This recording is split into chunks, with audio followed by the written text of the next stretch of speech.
Okay, let us resume and try to finish the remaining topics.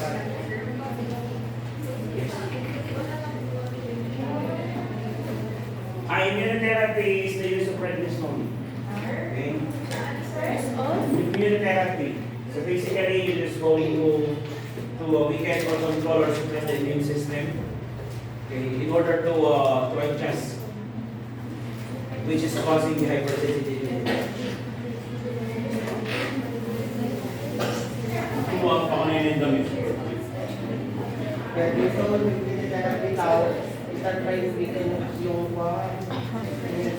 So we're done with your hypersensitivity type 1. Let's start discussing now your hypersensitivity reaction type 2, which the discussion will be focused more on conditions that makes or that is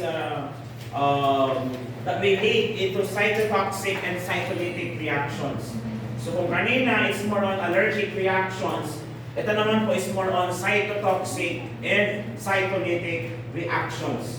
So meron tayong cytotoxic and cytolytic from the word toxic, comes with chemicals, and cytolytic comes with your lysis. Okay, so destruction of the RBC. So let's start discussing this. Pag sinabi po natin cytotoxic and cytolytic reactions, it involves direct binding of IgG and IgM antibodies.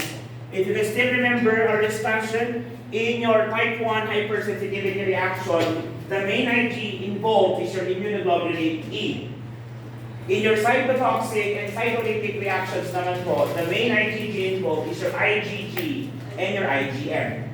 Okay? To antigen on the cell surfaces. So if you still remember, the antigen is actually within the cell surfaces, hindi po siya exogenous, like what we have on your hypersensitivity type 1. Now, the cellular tissue is destroyed in two ways.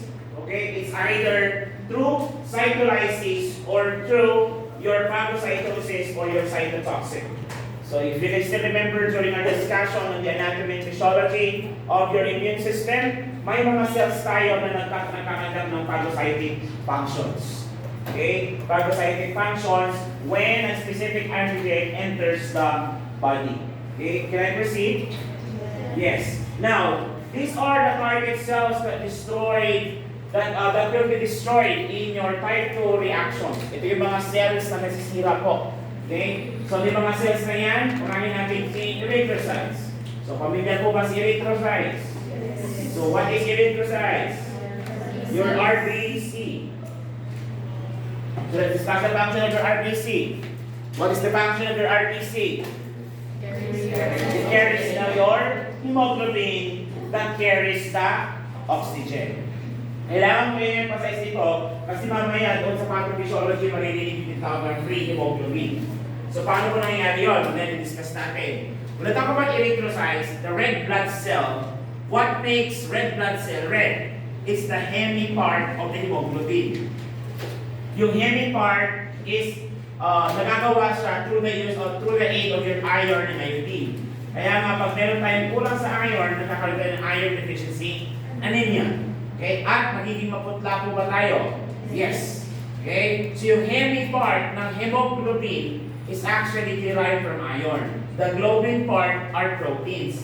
So hemoglobin, the iron, and the globin, which is the protein, combined together, hemoglobin. Si hemoglobin po are small particles that are actually in the RBC. So kung ito si RBC, sasakay si hemoglobin. Clear? Si hemoglobin is the oxygen carrier of the blood. So si hemoglobin ang oxygen carrier ng blood na nasa RBC. Kaya nga si RBC in general, it carries oxygen because it contains hemoglobin that transports oxygen from the heart into the different parts of the body after the oxygenation. Are we clear so far? Now, si hemoglobin po kasi para siyang may antena. For example, if this is hemoglobin, may antena siya. Rock and roll. Yan. Okay. So the antena, ang kakabit dyan yung asawa niya. Sino ang asawa niya? Si oxygen. So basically, hemoglobin is actually married to oxygen. Iikot siya. However, in some instances, nakakabit po ba? Yes.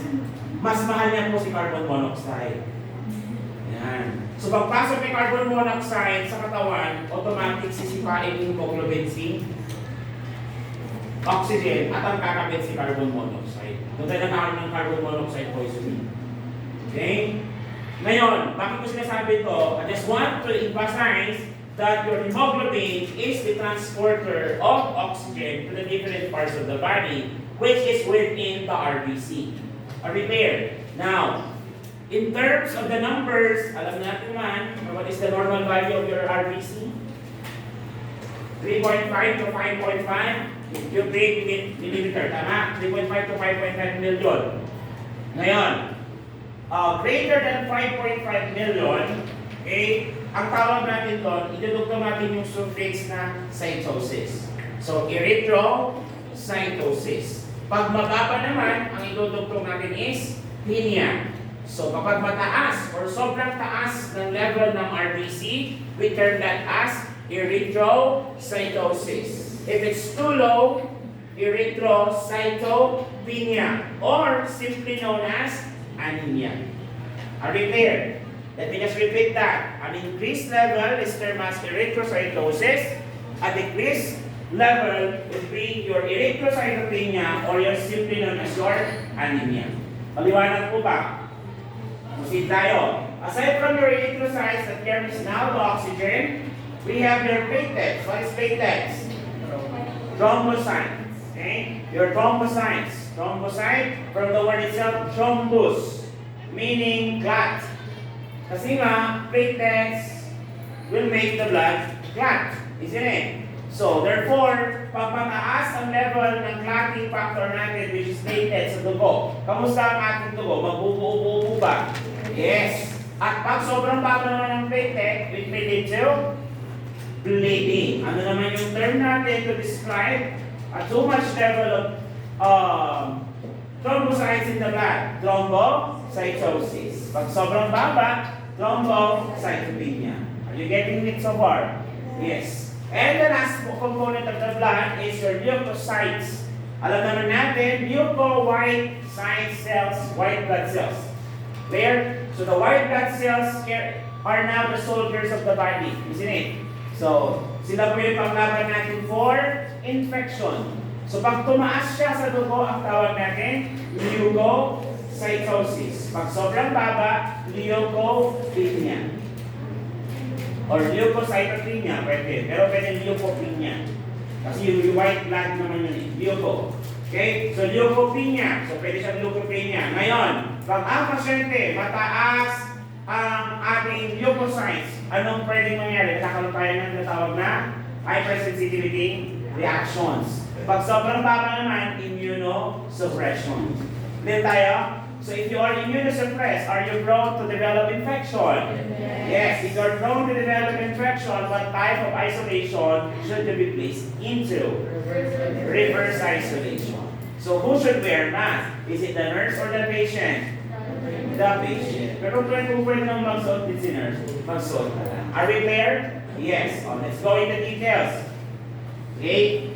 Antigens. Let's go to the antigens in the type 2 reactions. What are the antigens involved? We have your ABO blood group. So, si ABO blood group. Abo. How many blood types do we have? 4. Diba? Pag-usap natin mamaya. ABO blood group. What else? Your RH factor. Is your blood RH positive or blood is RH negative? Ano po ba ang common dapat? Yun normal. Dapat tayo ay RH positive or RH negative? Positive, negative?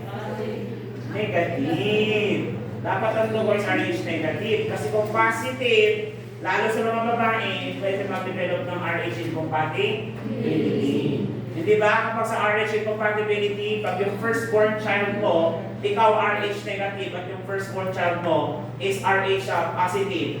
Negative ka, positive siya. Mabubuhay ba yung first child? Yes. Pag succeeding pregnancies will be what? Aborted. Okay? Or pwedeng mag-lead into miscarriage. What is the difference between abortion and miscarriage? Abortion is within. Ayan. So let's break the stigma about abortion. Abortion is not totally negative. Okay? Nagiging negative lang siya kasi nga most intentional abortions are done within the first 21 weeks of life, okay, of pregnancy. Diba? Age of viability, can you still remember?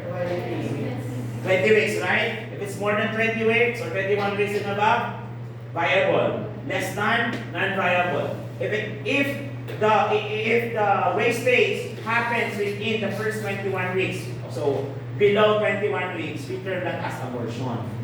Pag above 21 weeks, we term it as miscarriage. Are we clear? Maliwanag po ba? Yes. O, balik tayo dito. RH compatibility. Pag may RH compatibility, pinanganak yung anak mo, positive siya, negative ka, so definitively magkakaroon ng RH compatibility. However, the antigen will develop after the delivery of the first baby. That's why succeeding babies will become what? Will be aborted or miscarriage. Kasi nga, madidetect ng katawan natin na yung baby is actually a foreign body. Kaya papatayin siya ng sarili nating immune system. And that is what happened during RH compatibility. Hindi natin siya i-discuss. Part siya ng time to hypersensitivity reaction. However, we will no longer discuss it kasi nga, tapos na kayo ng maternal and child. Kung ang grade mo sa maternal and child is 85%, dapat 85% ng topic is natandaan mo. Pakaintindihan? Yes. Problema nyo na yan. Drugs. Okay. Anong drugs ang may mga allergy tayo? Or drugs. O pag sinabi natin drugs, ano unang maiisip? Shampoo na naman. Kayo. Bawal yun. Okay? Of course, pag drugs, we're referring to the medication. Okay? Medication. What else? Okay na. So, that is your antigen. So, what are the disorders that are characterized by type 2 reaction? So, ito yung mga disorder na kailangan natin i-discuss under this type 2 hypersensitivity reaction. Hopefully, matapos natin yung 2 or 3 ngayon before we have our break by 12 noon. Okay? So, ano yung mga yan, sir? Mag-usapan natin si ABO, incompatibility during transfusion reaction.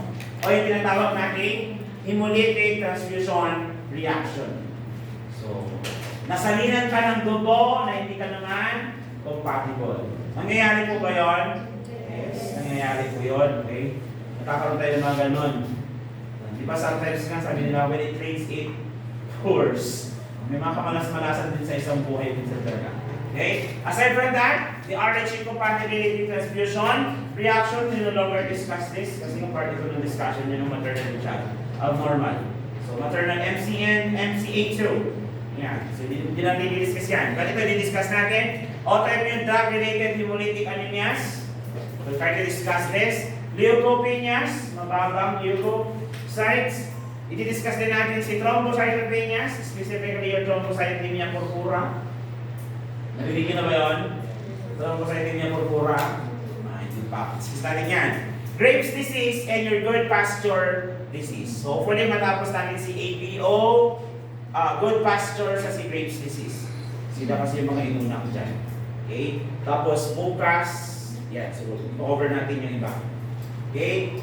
Then, makukulang talaga tayo ng oras. Anyway, kaya din yan. Okay, disorder characterized in type 2 reaction.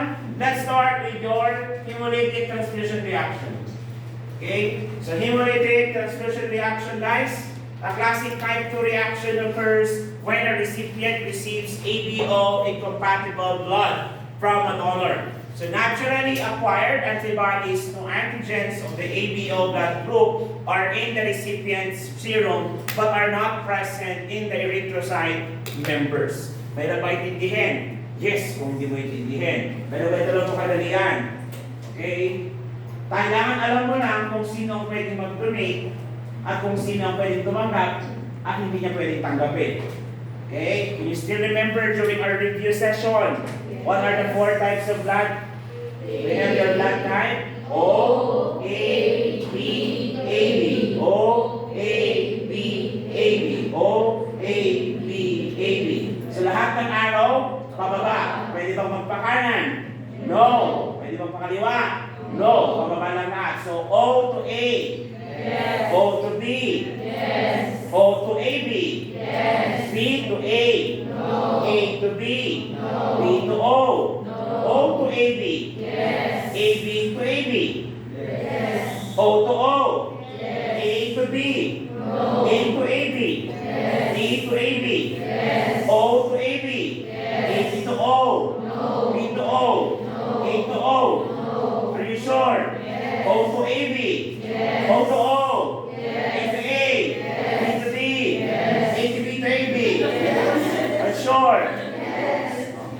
hindi nakakaalam, baka pinantok during lecture natin. Ito, pag-train nyo. Meron tayong si O, meron tayong si A, meron tayong si B. And we have your AB. All arrows stand. O to A, O to B, O to AB, A to AB, B to AB. So, ang ibig sabihin ng aklat sa explanation, ang sabi niya, si A, tsaka si B, at si AB, wala siyang antigen against O. Pero, si A, may antigen siya against AB, ay B. Si AB, may antigen siya against A, wala siyang antigen against A, B, and O. Pero si O, may antigen siya against A, B, and AB. Kaya tinawag siya universal donor, while this one, universal recipient. Lahat ng blood type, O, A, and AB, at O, A, and B, meron silang antigen against AB. Kaya hindi sila pwedeng tumanggap. Pero si AB, wala siyang antigen against sa tatlo. Kaya pwede niyang tanggapin, pero hindi siya pwedeng magbigay. Kasi yung tatlo, meron silang presence ng antigen against AB. Are we clear? Ito naman, wala. Siya naman, yung tatlo, wala silang antigen against O. Pero si O, may antigen siya against sa lahat. Kaya pwede niya tanggapin na dugo ay O. Are we clear? Are we clear? Yes. Diba? So yung mga type O dyan. Mga type O, congratulations, you are proud to have peptic ulcer. According to the book. Okay. Sino yung mga A dyan? Mga katulad ko. Okay. Pogi talaga mga A. A din ako eh. Diba? Sino yung B? Ay, B. Sino yung mga AB? Dubughaw. Yung iba walang dugo. Hindi nagtaas eh. Ano ka? Dugong bughaw? Or color green? Baka makanan ka ng piccolo. Okay? That's your blood incompatibility. Now, so what will happen, sir? Kapag tayo ay nagkaroon ng blood incompatibility. Dalawang bagay yan. Okay? Let's go to this pathophysiology. Very detailed. Nakinig ko muna. Sige, picture nyo na nga. Ngayon ay na-explain namin pathophysiology during express. Explain ko nga. Okay na? Na-picture na? Make sure na pag mag-picture kayo sa front, nandun ako, kailangan magandang angulo ko ah. Pag hindi magandang angulo ko, papasangin ko yung cellphone nyo. Dito tayo. Tingin tayo ito. Pinig maigi. Mag-listen. Ayaw mo na sa gamit mo? Ako muna. Okay, nagkaroon tayo ng ABO incompatibility. So, non-ABO group incompatibilities naman, common from exposure to prior transfusion, like pregnancy. So, yan yung RH incompatibility. So, ang focus lang natin dito. So, magilig na maigi. For example, kamalas-malasan. Okay, mapapatransfuse yung isang pasyente, na-transfusion siya ng dugo na incompatible sa kanya. Okay, yung dalawang nurse na naka-duty inantok. Hindi na cross-matching. Okay? So ngayon, na-infuse natin. So classical complement pathway, the body will release what? Wala ba immunoglobulins? IgGN, IgM. So the IgE and IgM, activation in the RBC surface, we're going to combine with other what? Mediators such as neutrophils and basophils, and release now your histamine. Clear? So upon the release of your histamine, it will do two things. Pamilya kayo dito. Vasodilation, that will increase permeability. So vasodilation, increase permeability. Kapag nagkaroon tayo ng vasodilation, increase permeability, sudden flush po ba ng blood? Yes. Is the blood color red? Yes. Kaya nga, kapag dito, dumami ang dugo, nagkakaroon tayo ng flushing. Because of the pigment of the blood, it reflects now in your skin. Clear? Kaya may skin flushing tayo. Now, when the blood vessel is dilated, kamusta ang pressure? Tataas, bababa? Bababa. Kasi lumuwang yung daanan. Pag lumuwang yung daanan, remember, for example, hose. Diba? Yung hose, kapag tinakpan ko yung butas, at konti lang yung sirita ng tubig, malakas mo ba yung pressure? At pag binatawan ko, hihina. Isn't it? Yes. Same thing happens here. Kasi lumuwang yung daanan ng tubig, ng dugo, pero natagdagan bang dugo? Hindi. Lumuwag lang yung daanan. Therefore, lumuwag yung daanan, the pressure will become low, kaya nagkakaroon ng hypotension. Remember yung ating compensatory mechanism?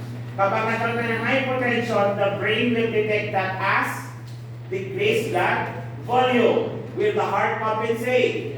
Yes, the heart will compensate by releasing or what? Contracting more. Kaya nagkaroon ng increased heart rate or your reflex tachycardia. At dahil tachycardia ka, palpitation, at nervous ka ba? Yes, kaya may anxiety. Did you get it? Yes. Another thing na pwede mangyari, after the release of histamine, increased permeability, pag umatake dun sa lungs, pwede umapak ng bronchospasm.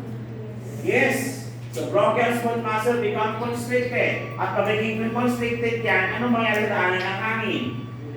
Sisikip o mababara. Kaya magkakaroon kayo ng respiratory distress. Tama? Kaya nga, upon administration of your blood product, should you stay with the patient? Yes. What should you monitor? Transfusion reaction. What are transfusion reaction na pwede makita? Rashes. Yung pa yung pwede skin flashing, redness. Or in other books, erythema. Okay? So since may histamine tayo, pwede bang makate? Yes. Pruritus, isn't it? So pwede ba mag-hypotensive of Hemolytic? Yes, because of vasodilation. Worst cases, pag umabot na sa baga, may respiratory distress. Should you check the pattern of breathing? Yes. Should you check the RR? Yes. Should you check the SpO2? Yes. Those are indicators na possible baka meron na siya respiratory distress. Are we clear? Aside from the release of histamine, after binding the IgG and IgM together with the other mediators, it will also cause intravascular hemolysis. Okay? So, ibig sabihin, pagpasok ng dugo, nag-interact sa ibang dugo, since hindi sila compatible, magtitirahan. The body will identify it as foreign body. So, automatic si RBC ko, titirahin niya ngayon itong mga pumasok na, si WBC ko, yung mga macrophages and phagocytic cells will attack now the blood that was transfused to me because that is incompatible. Are we clear? And since it is incompatible, guys, nagkakaroon ng hemolysis. Lysis means destruction. Destruction of the blood. Because of the destruction of the blood, remember kanina, erythrocyte. Ano ang anti-erythrocyte? Si hemoglobin. Hemoglobin carries oxygen. Right. So basically, si oxygen nakasakay kay hemoglobin, si hemoglobin nakasakay kay erythrocyte. Ang nangyari, lysis. Destruct si erythrocyte. Anong mangyayari kay hemoglobin? May sasakyan pa ba? Wala. It would stay in the plasma. So plasma is the fluid part of the blood. Tama? So it stay in the plasma and we will call it as free hemoglobin. Malaya. Buti pa yung hemoglobin, malaya. Ikaw, 22 na, hindi pa pinapayagan mag-jowa. Meron. May ganun ba sa inyo? Yung 22 na yung pinapayagan mag-jowa? Kaya tuloy nag-jowa ka ng palihin. Yes, talaga. Okay. So the free hemoglobin will stay in the plasma. And since ang plasma po ba umiikot sa buong katawan, pupunta siya ngayon sa different organs until makarating siya ng glomerulus. Saan po si glomerulus? Saan si glomerulus, guys? Aka si glomerulus? Kidney. Di ba? Nalala si GFR? Sa nephrons? GFR. What is GFR? Glomerular filtration rate. What is the normal GFR? 0.5 to 1 cc per minute. So yun daw ang amount ng tubig or fluid ng katawan na sinasala ni glomerulus kada minuto. 0.5 to 1 ml per minute. At doon nang galing yung normal urine output na 30 to 60 ml per hour. Kasi nga, 0.5 to 1 ml per minute, in every hour there is 60 minutes. Kaya the ratio is about 30 to 60 ml per hour. Ulit tayo. So if the normal KFR is 0.5 to 1 per minute, convert mo siya into hours. So mangyari is 30 to 60 ml per minute. Are we there? Yes. Ngayon, balik tayo dito. Nasaan na si hemoglobin? Nandun po ba siya sa ating plasma? Yes. Si plasma po ba ay sasalain ni glomerulus? Yes. Sasalain niya, i-absorb yung ibang tubig, i-excrete yung ibang waste product. Isn't it? Yes. Ngayon, since sobrang dami nito, pwede bang mag-escape siya sa ating glomerulus? Yes, kaya yung ihi natin may presence siya ng hemoglobin, which will be termed as hemoglobinuria. Or simply known as hematuria. Meron tayo? Hemoglobinuria.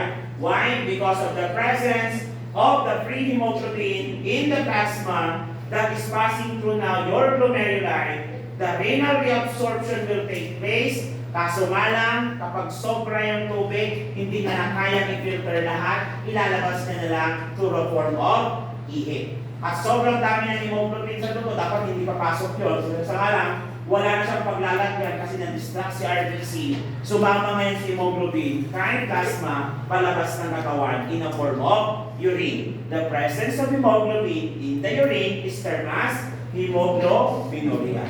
Maliwanag? Yes. So after the renal absorption, pwede magkaroon ng RBC stroma. Pag sinabing RBC stroma, yung RBC sa sobrang dami, yung distracted RBC sobrang dami, alam niyo yung salaan? Strainer. Pag sobrang dami ng strain mo, pwede siya mag-plug-plug, lalo kung mantika. Okay? Ganon din ang mangyari dito. So yung salaan, mababarahan. It will cause blockage in the glomerulus, obstruction. And because of obstruction, pwede magkaroon ng chemical reaction. Yes, pwede magkaroon ng compression. Yes, that compression may lead to clogging. Kaya nasa kitibin mo. Clear? So kapag ito naramdaman mo na after the transfusion reaction, ay, wala pang ginagawa sa'yo. Hindi tayo mamatay. Okay? O ngayon, talagang tama, wala pa kumasikaso sa'yo. After transfusion reaction, nagdire-diretso, tuloy-tuloy ang pagsala. Until such time, tuluyan natin nasira si glomeruli. Nung nasira si glomeruli, magagawa niya pa ba yung function niya? Hindi na. It may lead to renal failure. So pag sinabing renal failure, mga kapatid, pag may failure of the nephrons na, makakapag-filtrate pa ba tayo? May lalabas na bang ihi? Oliguria. Clear tayo? Pag may oliguria, may ilalabas ba ang mga waste products sa katawan? All the waste products, the byproduct of metabolism, such as your carbon dioxide, ano pa? Yung byproduct ng protein metabolism, byproduct ng fat metabolism, all of that will stay in the blood. And the increased accumulation of this waste product will lead to a condition termed as azotemia. So the increased concentration of waste product in the blood, we term it as azotemia. A-Z-O-T-E-M-I-A. Azotemia. Now, some azotemia, increased accumulation of waste products in the blood, na dapat ini-excrete ni urine. O ngayon, nasira si urine, may excrete niya ba yung waste products? No. May ipon ba sa katawan? Yes. Pag tumaas ang waste products sa dugo, anong tawag doon? Azotemia. Ngayon, part of that waste products are the excess electrolytes. Included sa excess electrolytes is your potassium. Potassium, increased level of potassium is termed as hyperkalemia. Delikado po ba na maraming potassium sa dugo? Yes, kasi potassium is a major cation sa intracellular or intravascular. Saan siya dapat nakatira? Sa dugo or sa cell? Sa cell, intravascular. Kasi ang nasa is intracellular. Kasi dapat ang nasa intravascular ay si sodium. Magkaaway ba sila ni potassium? Yes, kaya where sodium goes, potassium out. As kabaliktaran din. So major intravascular, sodium. Major intracellular, potassium. And waste products na ngayon, excess potassium that are present in the blood should be excreted through the urine. However, since sira si urine, may lalabas ba natin? Yes. Yes or no? No. So ma-accumulate ba? Yes. Tataas ba ang ating potassium? Pag tumaas ang potassium, delikado ba yun? Kasi muscle contractility? Yes. Pwede mo ma-apektuhan ng rhythm ng puso. Leading to cardiac arrest due to arrhythmia. Pwede mo matay ang pasyente? Yes. So emergency situation na yon. So acute biologic crisis. Pwede pa naman i-discuss yung management nun, pero lalayo na tayo. If it is lang naman ka ng hyperkalemia, there are certain management, pwede kong bigay ng Kayexalate. Yeah. Or sa ER, para mabilisan, nabibigay sila ng D50-50 plus regular insulin. So D50-50 plus regular insulin. Bakit? Insulin kasi carries glucose and it potassium attach itself doon para together with glucose, ita-transport siya ni insulin intravascular to intracellular. Kaya binibigyan natin siya ng D50-50 kasi nga, pag hindi natin siya binigyan ng D50-50, which is 50% dextrose, hypertonic solution, pag hindi natin siya binigyan, at ang binigay lang natin is regular insulin para i-transport si glucose plus potassium from the blood vessel into the cell, ano nangyayari sa glucose sa dugo? Tataas o bababa? Bababa. Pasyente pwede mag-hypoglycemia. Kaya binibigyan natin siya ng D50-50 para meron tayong pambalik doon sa ita-transfer ng glucose from the vasculature into the cell. Are we clear? Are we clear? Ulitin ko. Wala na dito na. For example, obstructive, nasira si glomerulus. Will it still function well? No. Magkakaroon tayo ng renal failure. Pag may renal failure, iihi, hindi. Nasa ng tubig, nasa ng katawan, nasa labas. Katawan, kasama ba niya ng mga lason? Din ba ang waste products? Kapag nasa ang waste products, anong tawag natin doon? Azotemia. Ang inyong potassium po ba ay nasa dugo din? Yes. May excess po ba? Yes. Sa maramihan, dapat nasa cell.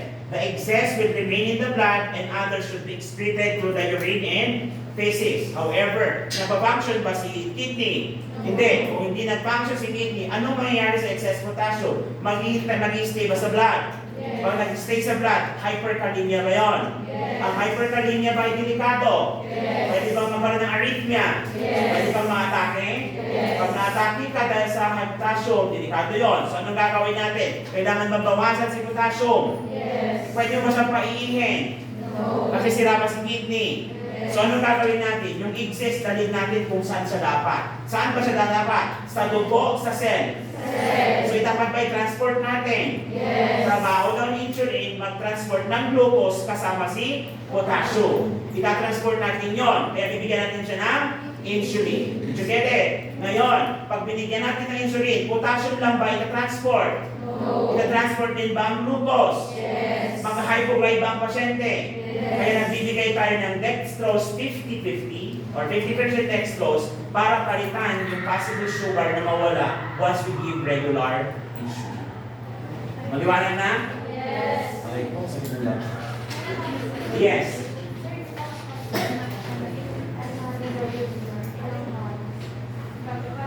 Depende po yan. Kailangan pag-acute kasi within 24 hours, pwede mo yan. Acute renal failure. Kapag sa acute renal failure, reversible, basta maagapan agad. Okay, common naman dito, acute. Pero pag mga chronic renal failure, due to infection, talagang hindi na pwede. Okay? So, depende mo yan. But within 24 hours, pwede mamatay. I remember my student before sa review, midwifery Leon.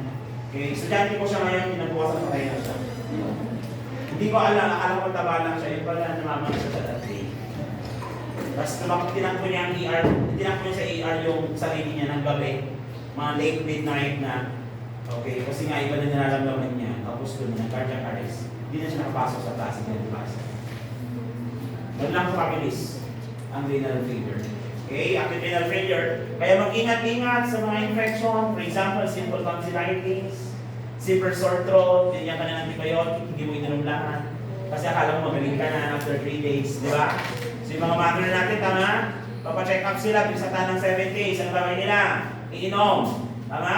After 4 days, mag-subside yung infection, tama? Kaya hindi na nararamdaman, wala naman ako nararamdaman, ayoko na uminom, bakit yung lasa? So, anong nangyayari doon? Pwedeng mag-backfire. Okay? Kasi dito ba rin naman yung bacteria. So, iikot siya, pag pumunta sa ibang part, sa puso, rheumatoid heart disease, sa kidney, acute glomerulonephritis, sa mga joints, rheumatoid arthritis. Okay. Actually, patatamaan din natin mga ngayon sa mga autoimmune diseases. Okay? Clear po ba tayo dito? Yes. Clear tayo dito. Ito naman, during your RH incompatibility, ganun pa rin, exposure to the antigens or to the transfuse ka ng different RH factor, then maglalabas ng IG and activate na against antigen on donor ng RBC, or i-activate nyo na yung release of IgG and binds with other mediators. Then these mediators will bound and destroy macrophages in the liver and spleen, causing now extravascular hemolysis. Ibig sabihin, yung pagdurugo and destruction, hindi lang nangyayari sa blood vessel. Okay? Pag yung RBC bound, at yung RBC bound pupunta siya sa liver and spleen, pwede din magkaroon ng destruction in that area. Okay? And the release of RBC stroma will now activate factor 7 in intrinsic lacking escape, leading now to a condition known as your disseminated intravascular coagulation. So basically, yung clotting factor na disseminate, imbis na mag-clot, mag-bleed. Kaya nagkakaroon ng diffuse bleeding. And because of the DIC or the diffuse bleeding, okay, magkakaroon kayo ng decreased oxygenation ng the tissue na dapat maka-receive, leading now to your ischemia. If that happens into your brain, stroke. If that happens into your heart, myocardial infarction. If that happens into your kidney failure. Clear tayo? Clear? So ito naman yung dinidiscuss natin. So sana po maliwanag tayo dyan, lalo na yung pre-globulin. Are we clear with your APO incompatibility? Yes, so hemolytic transfusion reaction. Let's go now to the next one. Kaya pa? Wala kang choice, kaya naman.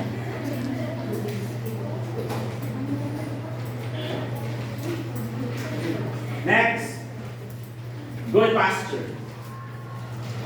Good pasture daw. Anong good pasture? Pasture. What does pasture mean? Pastor. So good pasture syndrome is a disorder that involves both the lungs and kidneys. Ayan. So 2-in-1 itong sakit na ito. Okay, 2-in-1. So an antibody-mediated autoimmune reaction occurs involving glomerular and alveolar basement membranes. So glomerular is your kidney, while alveolar is your lungs. So basically, there is an anti-mediated autoimmune reactions. So anti-BM. Okay. So anti-BM, anti-basement membrane. So basically, yung antigen na ito, ay yung antibody na ito, pumupunta siya dun sa basement of both the glomerular and alveolar membrane and destroys that area. Okay? So circulating antibodies combine with tissue antigen to activate the complement system, which causes now deposits of IgG. So IgG to form along the basement membranes of the lungs and kidney. So the antibodies will now circulate with tissue antigen to activate the complement system, causing now IgG release and will deposit on the basement of the glomerulus and your alveoli. So the reaction may result in pulmonary hemorrhage and glomerulonephritis. So this action will result into pulmonary hemorrhage and your glomerulonephritis. Example. Okay? So now, this is also known as your anti-glomerular basement membrane disease. So anti-glomerular basement membrane disease. This is actually the antigen, okay, or the antibodies. So this is a rare autoimmune disease or antibodies attack, where antibodies attack the basement membrane in the lungs and kidney, causing now autoantibody to alpha 3 chain of type 4 collagen. The collagen is principally found in the basement membrane of alveoli and glomeruli. In other words, your anti-glomerular basement membranes attacks type 4 collagen, which is located in the basement of the lungs and the kidney. Clear? Since doon sila nakapunta, doon din ang concentration ng reaction.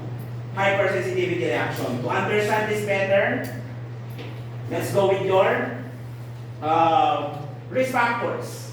Just like any other disease, the causative agent of good pasture is, exact causative agent is actually idiopathic or unknown. Now, other risk factors that may contribute, okay, to the development of this condition is your smoking, metallic dust, the use of cocaine, immune system medications, and various lung infection. So paano ito nag-uumpisa? Can I go with the pathophysiology? Pathophysiology. Okay, this is the more basic pathophysiology. Mamaya pa tayo sa mas complex. So paano nangyari? The antigen now, or the anti-GBM, okay, exposed into the bloodstream. Then the body will now form antibodies and release IgG. The IgG binds, okay, with other chemical mediators and deposits itself into the base membrane of the lungs and kidney. So after it based there, or after it deposited itself in the base of the lungs and kidney, it may now lead to what? Leaking. Result in basement membrane leaking, causing now oliguria, hematuria, proteinuria, and pulmonary hemorrhage, specifically your hemoptysis, which will be later on lead to renal and respiratory failure. Okay? Renal and respiratory failure. Para mas maintindihan nyo yung case study. Yan. Okay.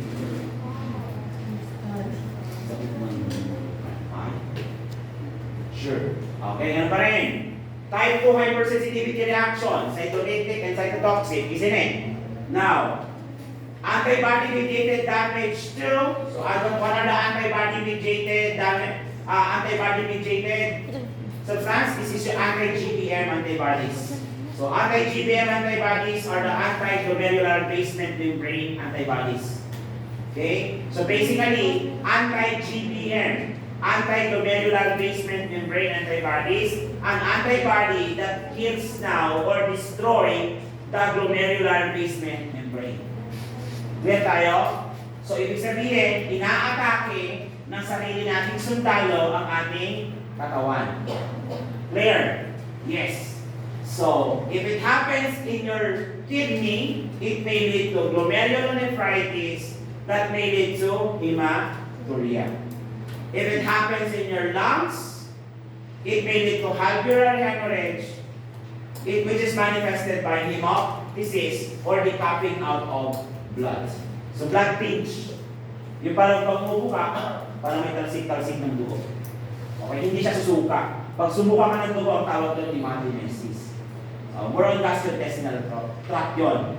Hemoptysis is more on respiratory tract. Are we clear? Clear? Yes. Now, these are a series of tests that can be done. Okay? Number 1, blood test. In blood test, we need to check for the presence of anti-GBM antibodies. Okay. Of course, ano i-expect natin kung may good pasture? Mataas o mababa ang anti-GBM? Mataas. Okay? Kasi hypersensitivity reaction, isn't it?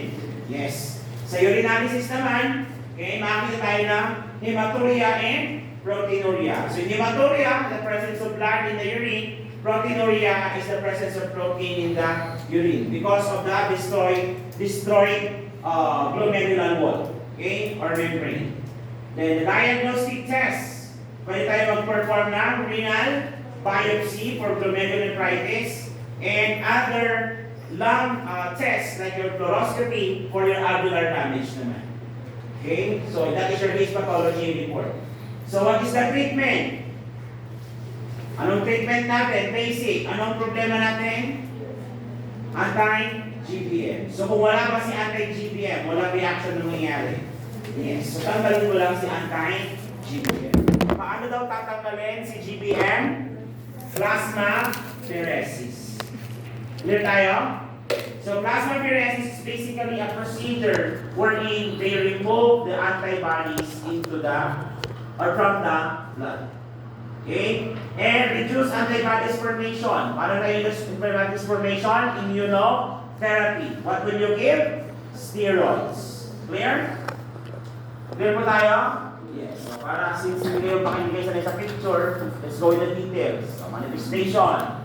Shortness of breath. Of course, when it affects the lungs now, we have shortness of breath. Okay? We also have your hemoptysis. Again, hemoptysis is the coughing out of blood, decreased urine output, edema, weight gain. So bakit nagkakaroon ng edema again? When it attacks now the kidney, what will happen? It will destroy the glomerular membrane. Once the glomerular membrane is destroyed, ano mangyayari? Renal failure. When renal failure occurs, kamusta ang tubig? Lalabas, mag-stay. So that fluid will stay in the body and it will now penetrate some membranes, it will lead to edema. And since yung tubig nasa katawan, wala sa labas, lalagyan pa sa timbang. Yes. Kasi nga, lumuloko tayo. Weight gain. Then hypertension will happen. Bakit nagkakaroon ng hypertension? Because of the water retention, isn't it? So when the water stays in the body, kamusta ang ating blood volume? Increase, decrease. When there is an increased blood volume, how is the blood pressure? Increase. Kaya may hypertension. Tachycardia will also manifest as a product of the disorder, not as a compensatory mechanism. Clear? Then medical management. Paano yung medical management natin? Corticosteroids. Kailangan ba natin pababain ang immune system? Yes. You give corticosteroids to immunosuppress the client's immune system. Okay?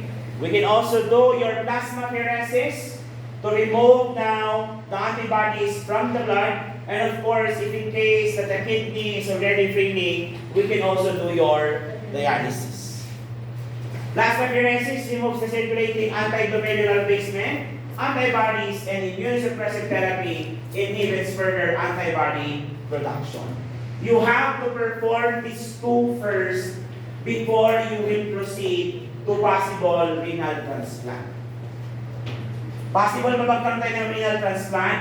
Yes. Bakit? Nasira po ba si kidney? Yes. Kung sira si kidney, kailangan pa natin palitan. Yes, kung may available ng kidney. However, you should not proceed with renal transplant without first cleaning the blood from anti-GBM.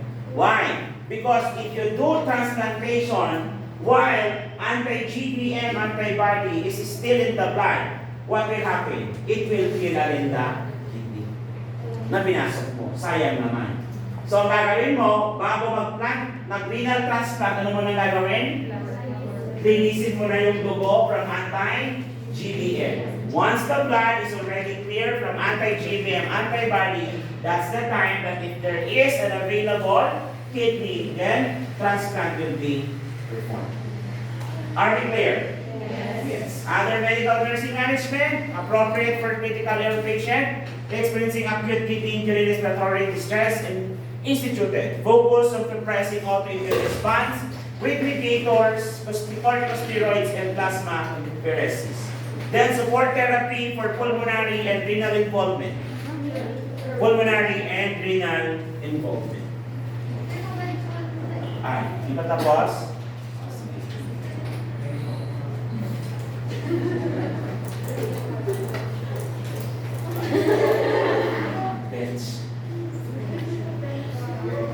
Okay na?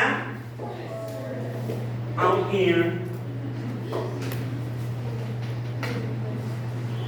Are you tired? I'm more tired. Clear tayo dito? Nag-gets mo ba? O, tingnan natin. Pag sinabi po natin good pasture, ang risk factor po ba natin? Nandiyan po ba ang alak? Yes. Pwede ba ang sigarilyo? Yes. Pwede ba ang mga drugs? Yes. Okay. So, pag nag-expose tayo dito, pwede nangyari. Anong antibody ang tataas? Anti-GBM. This anti-GBM will now go into what? Glomerular membrane and alveolar membrane. Pagpunta sa glomerular alveolar membrane, pwede masira ang ating lungs. Yes. Pwede magkaroon tayo ng bleeding. Yes. Ang tawag ng hemoptysis. Yes. Ito ba yung coughing out of blood? Yes. Yes. Pag sa kidney naman po, pwede pa tayo magkaroon ng hematuria, yes. Proteinuria. Yes. And if the glomerulus is totally destroyed, pwede pa tayo magkaroon ng kidney failure. Yes. Pag may kidney failure tayo, pwede ba mag-transplant?